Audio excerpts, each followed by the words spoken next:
My name is Allana Clarke, and I'm an interdisciplinary artist. The foundation of my practice and the foundation of everything that I do and how I think about my work is in the context of performance art, because everything that you see in this exhibition, it's inextricably linked to performance action. So something that I have done to the material to transform it with direct contact with my body. So for me, performance is the kind of foundation for the way that I work, and how the object turns out and how it then exists in the world can always be traced back to performance action. In this show, the two materials that I'm working with are cocoa butter and a material called hair bonding glue.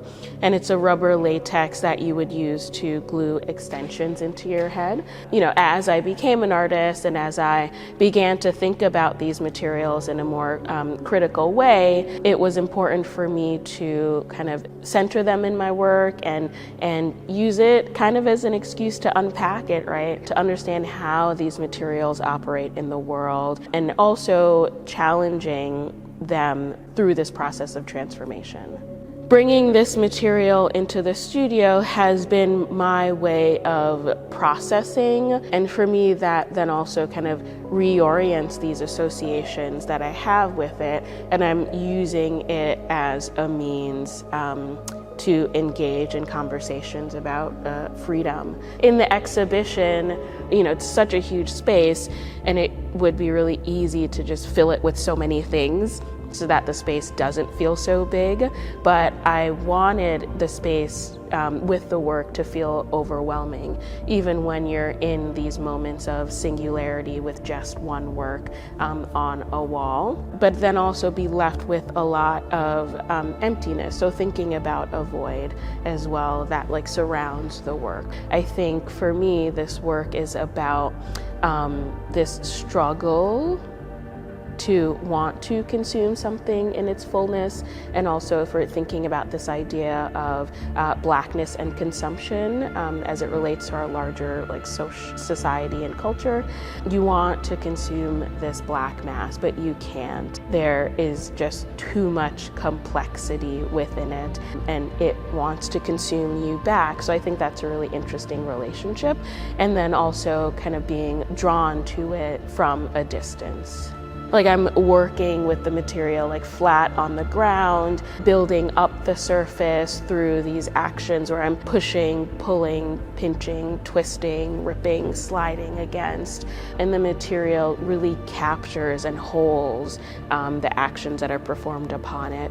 And then, it goes through its ultimate drying process, and it gets peeled off of the flat surface. And because it's an adhesive rubber, when I press it together through the draping process, it will then stick together and keep these forms and pleats. When I start a piece, it's always a discovery process, and having worked with this material for a while, it is so intelligent. It has a mind of its own. I will want it to do the exact same thing that it did the last time, and it won't. It doesn't.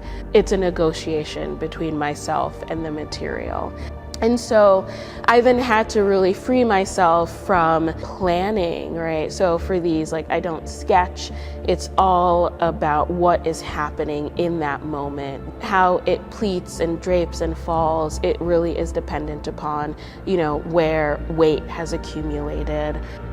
There are so many layers to understand and to work through, and it doesn't operate in a single way, which I think is really important to me in my practice overall. There's a lot of ways in which you can approach the work, but I think the second you approach it, you cannot easily solve it. And so I think that is ultimately what I want to happen when a viewer encounters, I think, any of the works in the exhibition.